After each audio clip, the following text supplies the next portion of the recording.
Bonjour, loin d'avoir fait l'unanimité dans toute la France, la Révolution fut vivement contestée dans l'ouest du pays et notamment en Bretagne. L'abolition des privilèges de la province, les mesures anticléricales et la levée en masse provoquèrent un mouvement de révolte qui passa à la postérité sous le nom de chouannerie. Moins connue que la guerre contre-révolutionnaire menée par leurs voisins vendéens, la chouannerie durera près de 10 ans, menée par des hommes hors du commun qui resteront dans les mémoires comme de véritables héros légendaires. Revivez dès maintenant ces grandes épopées héroïques en compagnie de Charles Venant.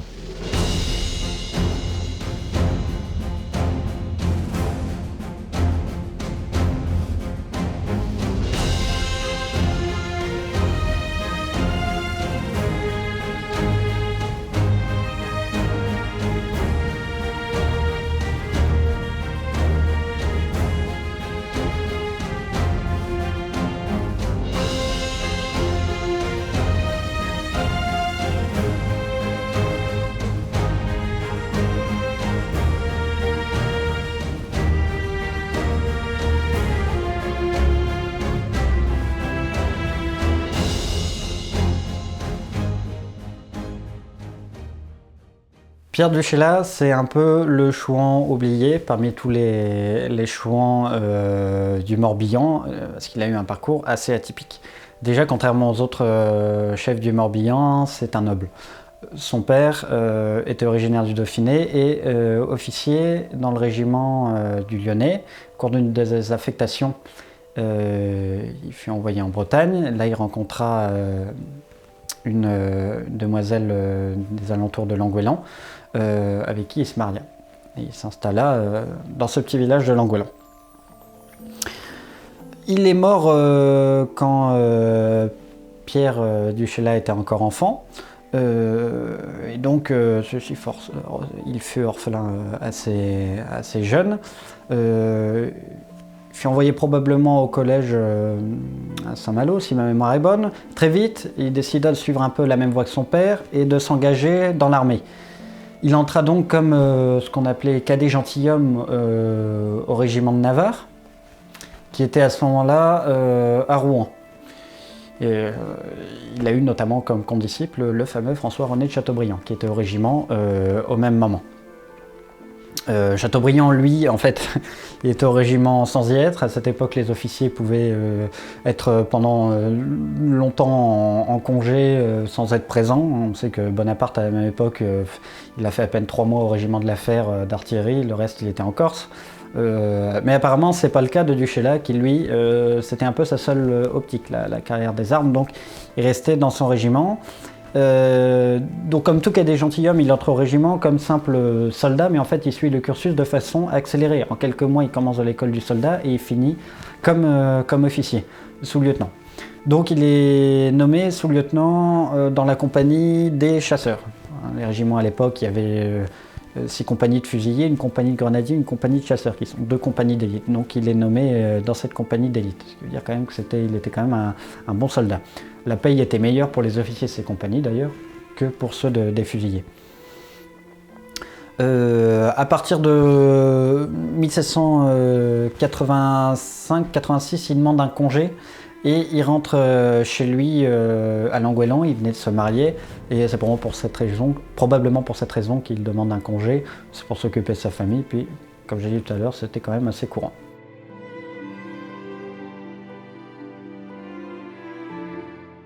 Quand la Révolution arrive, c'est un petit gentilhomme campagnard dans son manoir du Reste à Langoélan et il mène une vie, somme toute, assez tranquille. Les échos de la Révolution lui parviennent comme aux autres à travers les quelques gazettes qui arrivent jusqu'au village et que lui peut se procurer, ou le recteur. Et puis le premier élément concret, c'est la réunion des États généraux, enfin l'élection des députés qui doivent être envoyés aux États généraux. Il se mêle de rien jusqu'à de 89, 90 jusqu'à même 93. Les révoltes contre la conscription éclatent, il n'y a pas trace de lui dans les soulèvements, rien. C'est pas lui qui mène le soulèvement, c'est l'ancien maire de la paroisse de Langoëlan qui soulève un peu tous les environs, Guéméné, Séguilien, voilà.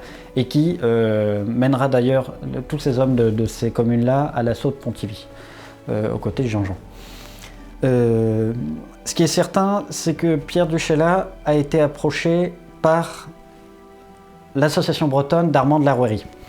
L'association bretonne d'Armand de la Rouërie, c'est une conspiration menée par un noble, la Rouërie, qui avait fait la guerre d'indépendance, qu'on connaissait là-bas sous le pseudonyme de colonel Armand, qui était revenu en Bretagne avec un certain prestige, qui il revenait juste après la guerre d'indépendance, on était encore sous l'Ancien Régime, et il a été envoyé au roi comme député de la Bretagne pour présenter des revendications, ce qui lui vaudra d'être embastillé pendant un petit moment. Mais il se trouve que la Rouërie ne garde aucune rancœur envers la monarchie et qu'il souhaite son rétablissement. Donc il monte cette petite conspiration, cette même conspiration quand même qui était bien organisée.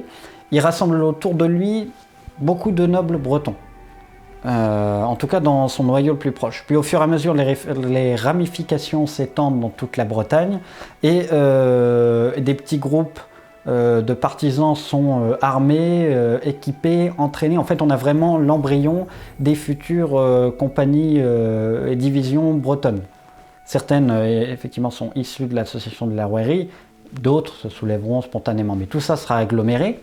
Après la mort de la Rouërie en 91, l'association végète un peu pendant 2 ans, 3 ans, et en 93-94, le soulèvement vraiment éclate, et là, tous les anciens de l'association en profitent pour reprendre contact avec les groupes, les chefs, et vraiment faire ce que la Rouërie avait toujours voulu, organiser le soulèvement officiel, et surtout le soulèvement ouvert. Donc, du Chayla faisait partie de l'association bretonne. C'est qu'à partir de 1994 qu'il commence à être signalé dans les papiers de l'administration républicaine, qui commence à être signalé.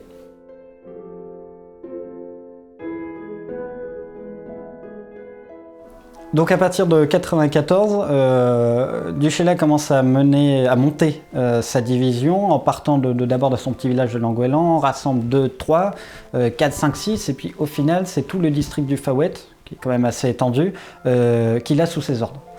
En 1994, on estime qu'il a déjà 1200 combattants sous son commandement. Pendant cette année-là, pas de grandes batailles, juste quelques coups de main, des escarmouches, attaques de convois. Et contrairement aux autres, lui n'aime pas les exécutions de délateurs, de prêtres jureurs.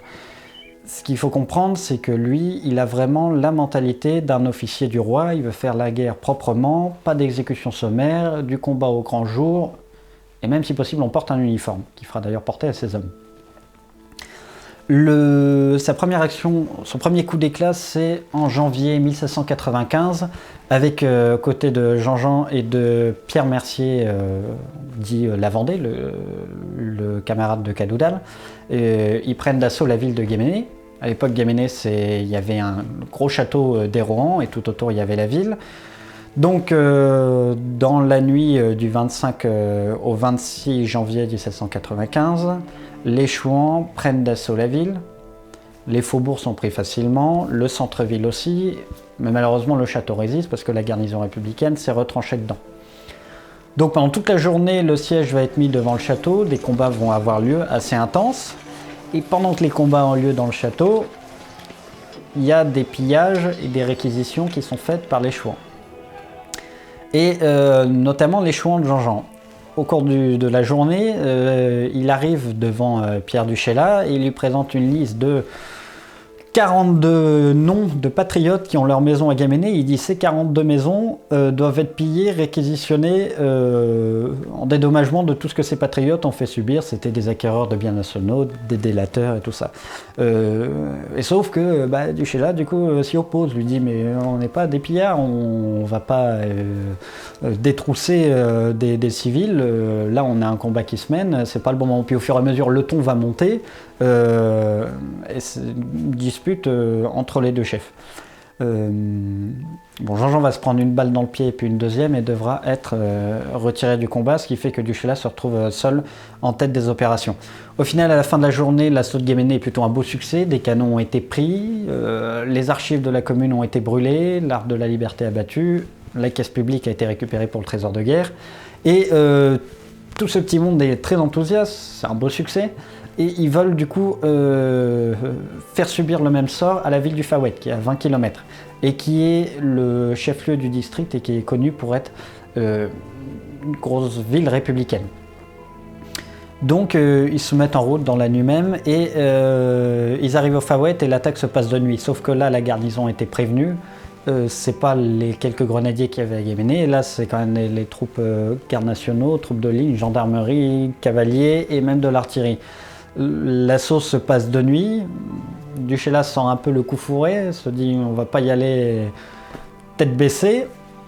Sauf que les Chouans ne sont pas si disciplinés que ça et que les plus enthousiastes entraînent tout le monde derrière eux, notamment Louis Calan qui était originaire de Ploué. Ils foncent tête baissée dans les rues de la ville et ils débouchent sur la grande place des Halles avec les halles bien carrées, bien défendues. Et donc là, emportés par leur élan, le combat se déclenche, sauf qu'en face d'eux, c'est des milliers de fusils et 2 canons qui leur tirent dessus à la mitraille. Ils tiennent un petit moment. Dans la nuit, les combats sont un peu imprécis, on ne voit pas trop ce qui se passe. Ce qui fait que quand la dizaine de cavaliers chargent, les Chouans sont persuadés qu'ils en ont une centaine qui leur chargent dessus. Avec les coups de feu, les éclairs des combats, c'est l'impression qu'ils ont. Donc c'est la retraite précipitée. Les républicains en profitent pour charger à toute allure et sabrer tous les fuyards qui s'enfuient. Pierre Duchela, enfin stratège, il a eu l'intelligence quand même de garder ses troupes, en tout cas ses troupes les plus proches avec lui, et il réussit à les ramener sur Langoélan, sur Guéméné. Pour les autres, ils se font sabrer au fur et à mesure et beaucoup de chefs sont capturés. Mais la prise quand même de Guéméné, l'assaut du Fawet, ça fait réfléchir les Bleus et ça montre que les Chouans ont totalement, là encore une fois, le contrôle de la campagne. Duchela, comme tous les autres chefs chouans, se retrouve convié aux négociations de l'Amabilé. Pierre Duchela n'est pas un proche de Georges Cadoudal ou de Jean-Jean, parce qu'ils n'ont pas, ils ne les connaissaient pas avant. On va dire qu'il y avait deux écoles pour devenir un chef chouan, soit vous étiez du collège Saint-Yves à Vannes, soit vous étiez de l'association bretonne. Collège Saint-Yves à Vannes, c'était plutôt les roturiers, les laboureurs, les Morbihanais du Sud. L'association bretonne, c'était les petits nobles bretons et plutôt Haute-Bretagne que Morbihan. Donc lui, quand il arrive à l'Amabilé, il est plutôt un partisan du comte de Sils, qui est un peu le général en chef du Morbihan. Et donc, au fur et à mesure des négociations, il y a le départ des Morbihanais aux côtés de Cadoudal, mais lui, Duchela reste avec De Sils. Mais il est un peu indécis, il n'adhère pas du tout à la paix et finalement il va lâcher définitivement De Sils quand celui-ci signera le traité. Là, Duchela dit non, cette fois je ne marche pas et à son tour il s'en va. De ce fait, il s'attire un peu la sympathie de Cadoudal et tous ceux qui avaient tourné les talons face aux propositions injurieuses de Cormartin.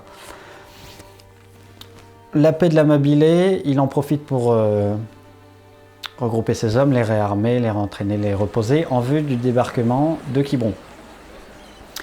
Lui, il ne va pas prendre part au débarquement parce qu'il est trop excentré au nord du Morbihan, c'est-à-dire qu'il se trouve vraiment à la limite entre le Finistère, qui n'est pas insurgé, et les côtes du Nord, qui sont à moitié. Donc lui, il est toujours dans le excentré par rapport au combat et aux zones d'insurrection. Le Cadoudal va le charger, avec l'antivide Kervéno qui est originaire de Pontivy, de préparer le débarquement de Quiberon en faisant un raid sur la poudrerie de Pont-de-Buis, qui se trouve à Brest, pour ramener suffisamment de poudre pour équiper toute l'armée du Morbihan de cartouches en nombre suffisant pour mener la campagne qui allait s'ouvrir en vue du débarquement de Quiberon. Donc, magnifique exploit, Duchela, rejoint par l'antivide Kervéno, forme une colonne de 500 à 800 hommes, et en 3 jours parcourt les 150 km entre Langoélan et Pont-de-Buis, en plein Finistère, c'est-à-dire territoire totalement républicain et maîtrisé par les Bleus. Surgissent à la poudrerie un matin. La poudrerie est défendue par quelques invalides, donc sans grande difficulté. Chargent plusieurs charrettes de tonneaux de poudre et font le trajet en sens inverse et arrivent à ramener tout ça dans le Morbihan sans être inquiétés par les républicains qui sont aux fraises.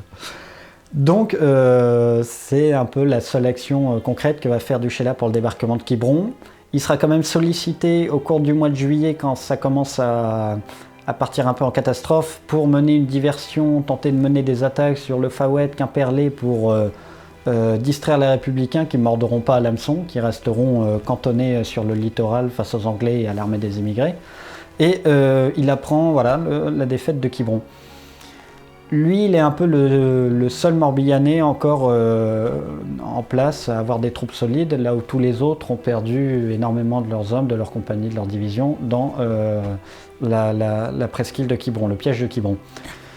Donc il va s'employer à rassembler un peu tous ceux qui ont réussi à échapper aux exécutions, les prisonniers qui se sont évadés, ceux qui se sont dispersés dans la nature, et il va rassembler tout ce monde, les rediriger vers les différentes divisions et remonter, bon, le terme est un peu excessif, mais pas remonter toute l'armée du Morbihan, mais en tout cas aider ses voisins, Jean-Jean, Pierre Guillemot, à remonter un peu leurs troupes.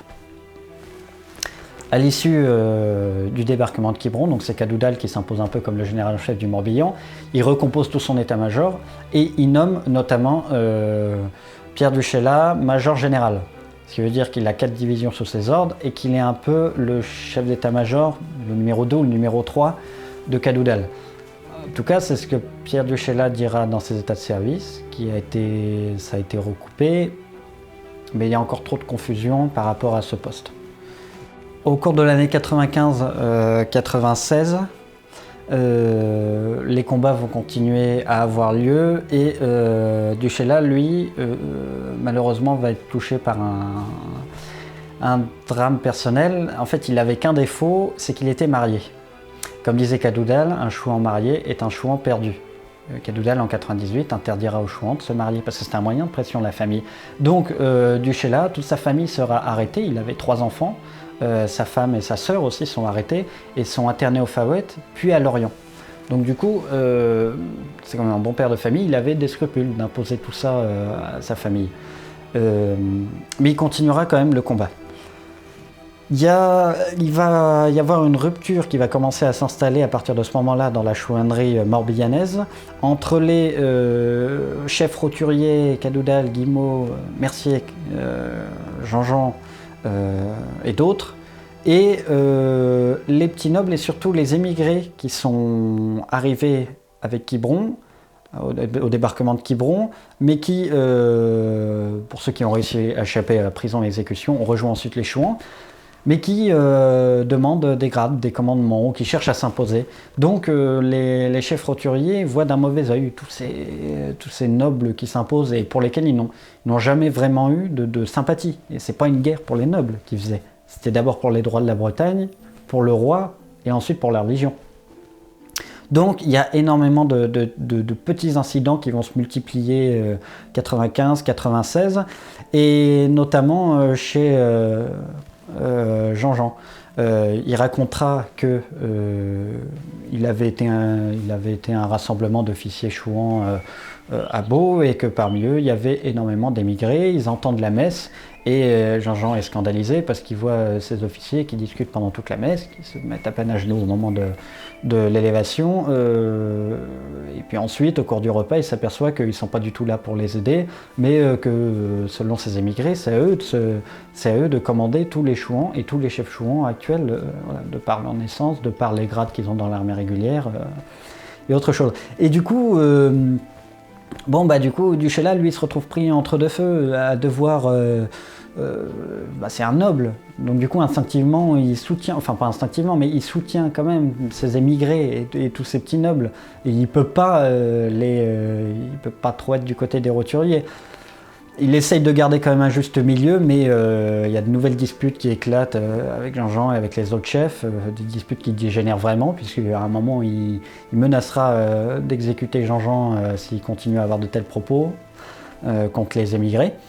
Et du coup, ça va le desservir, et au fur et à mesure, il va s'attirer des ennemis qui vont le faire paraître comme un homme suspect. Comme un traître, regardez, il soutient les émigrés, il n'est pas totalement pour la cause. Enfin voilà, on va lui tailler une sale réputation. Et ça va s'aggraver en 96 quand, à la fin de la deuxième chouannerie, on va à nouveau parler d'une paix. Du Sheila, lui, il y croit vraiment, il veut vraiment la paix, surtout que les propositions faites sont quand même plus correctes qu'au moment de la paix de la Mabilé. Donc il se raccroche à cette idée, et d'autant plus que sa situation commence à se tendre, c'est-à-dire que les rapports sur lui à ce moment-là disent qu'il n'apparaît dans ses cantonnements que la nuit, qu'il change tout le temps d'endroit, et en fait il craint effectivement les républicains, mais il craint aussi les autres chouans qui voudraient lui faire la peau. Donc il se retrouve pris entre deux feux, c'est une situation intenable. Donc Cadoudal va un peu se servir de lui en 96 pour aller négocier la paix avec Hoche, parce que en fait dans le tas il n'y avait que Du Sheila qui était vraiment convaincu par la paix, et donc du coup pour Cadoudal vont se montrer convaincant, il fallait envoyer quelqu'un de convaincu. Donc il choisit Du Sheila. Du Sheila rencontrera le général Hoche à Vannes, et apparemment le contact marchera bien entre les deux hommes, parce que voilà, deux officiers qui partagent un peu le même point de vue sur la manière de faire la guerre, et Hoche lui proposera notamment un commandement dans l'armée républicaine pour participer à l'expédition en Irlande, que Du Sheila refusera. Il ne faut pas exagérer, il est quand même royaliste et on ne se met pas si facilement au service des républicains. Et la paix est signée sur le traité de paix, à ce moment-là, en 96. Du Sheila est le troisième à signer après Georges Cadoudal, Julien Cadoudal, et ensuite voilà, il appose sa signature. Il rend ses armes à Pontivy avec Jean-Jean, qui sont réconciliés pour la circonstance. D'ailleurs, ce qui permet aux républicains de faire un constat étonnant, c'est-à-dire qu'ils s'attendaient à recevoir à peine 700-800 fusils, et en fait, au fur et à mesure, ils en récupèrent 900, 1000, et ils sont même encore très loin du compte, puisque la moitié des fusils seront gardés dans des caches. Voilà. Et Du Sheila reçoit un passeport, une sorte de sauf-conduit qui lui permet de revivre chez lui au manoir du Reste, qui d'ailleurs avait été mis sous séquestre et complètement pillé, donc il récupère une maison quasiment vide. Il faut aussi préciser qu'il a donné énormément de sa fortune, il avait quand même une certaine aisance financière au début de la Révolution, et au sortir de la Révolution, il était complètement ruiné. Tout l'argent, il l'avait mis pour équiper ses hommes, pour acheter des armes de contrebande, pour leur faire des uniformes, ce qui n'était pas forcément très utile, mais sa troupe avait quand même bonne allure, on les appelait les chasseurs de la couronne. La couronne, c'était son surnom. Et lui, à la fin, les républicains l'appelaient le général du Sheila. Donc, entre l'année 95-96, c'était quand même le chouan le plus en vue dans le nord du Morbihan, ou même dans le Morbihan. 96, la paix, il rentre chez lui, il est mis... Alors, la version retenue jusqu'à maintenant, c'est qu'il est mis sous surveillance policière pendant 2 ans, la surveillance relâche au bout de ces 2 ans, et il vit tranquillement. La vraie version, c'est qu'effectivement, la surveillance policière se relâche au bout de 2 ans, et au bout de ces 2 ans, il renoue sa correspondance avec Cadoudal. A priori, ça se limitait à une correspondance où il lui donnait uniquement des conseils militaires, de ce qu'il avait entendu, de ce qu'il lisait, du renseignement. Et en fait, il s'avère que son dernier coup de main, c'est en 1798-99, quand Mercier prend la ville de Saint-Brieuc. Il se trouve que Du Sheila avait repris le commandement d'une petite troupe et qu'il a consenti à assurer les arrières de Mercier et assurer sa retraite, vraiment en prenant une part active aux opérations. Et en fait, c'est resté secret pendant très longtemps, parce que même lui, Du Sheila, est resté très discret sur le rôle qu'il avait joué à ce moment-là. Donc on a retenu jusque-là qu'il avait déposé les armes en 96, c'est faux, en 99, il est encore dans le jeu, si on peut dire. Puis la situation politique change, Bonaparte arrive au pouvoir, le personnage ne déplaît pas à Du Sheila, c'est un ancien militaire là aussi, qui veut la stabilité de l'État, voilà, une certaine justice religieuse, le concordat et tout ça. Donc là, Duchesla estime que c'est bon, cette fois ils ont gagné quand même beaucoup de concessions et qu'il peut déposer les armes. Et donc il devient maire de Languélan, son village, en 1810, pendant tout l'Empire. En 1815, une nouvelle chouannerie se lève au moment des 100 jours, quand Napoléon revient au pouvoir. Dans le Morbihan, c'est Sol de Grisol qui prend la tête du mouvement, et il essaye un peu de reconstituer les anciennes légions, comme c'était appelé à ce moment-là, de la fin de la 3e chouannerie, voilà, de Cadoudal. Donc il essaye un peu de rappeler au service tous les anciens chefs chouans, et Duchesla est approché. Sauf que, apparemment, c'est Julien Guillemot qui raconte ça dans ses mémoires, ouais, c'est quand même un vieux monsieur. En fait, il était beaucoup plus âgé que tous les autres chefs morbihanais. Il avait 35 ans, là où la moyenne d'âge était de 25 ans. Et donc, il refuse de reprendre la tête de ses anciens compagnons d'armes. Donc, sa division, en fait, n'est pas complètement levée et sera quasiment inopérante. Au retour du roi, il est ruiné, et donc du coup, il rédige une supplique au roi Louis XVIII pour lui demander une pension, enfin quelque chose pour subvenir aux besoins de ses enfants. Le roi le fait chevalier de l'ordre de Saint-Louis, et son fils est admis dans la garde royale. Mais Duchesla finira pas sur la paille, mais il sera vraiment pauvre du fait de son investissement financier.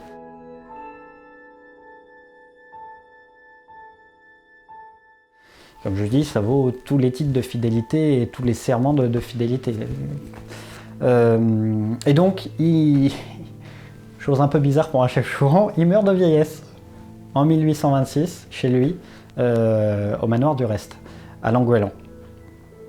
Alors, on ne sait pas tout à fait où il est enterré. Il n'y a pas suffisamment de recherches qui ont été menées pour ça. Je pense que ça pourrait être trouvé facilement.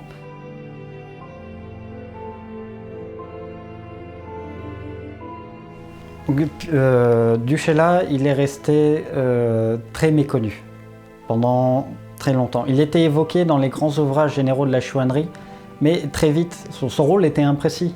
Par exemple, pour le raid de Pont-de-Buis, on ne savait pas si c'était lui le chef ou si c'était qu'un petit subordonné. Son grade de major général, c'est pareil, il n'a jamais été confirmé. Et pour une même année, on le disait qu'il était soit à la tête d'une division, soit à la tête d'une paroisse. Voilà. Donc c'était vraiment très méconnu.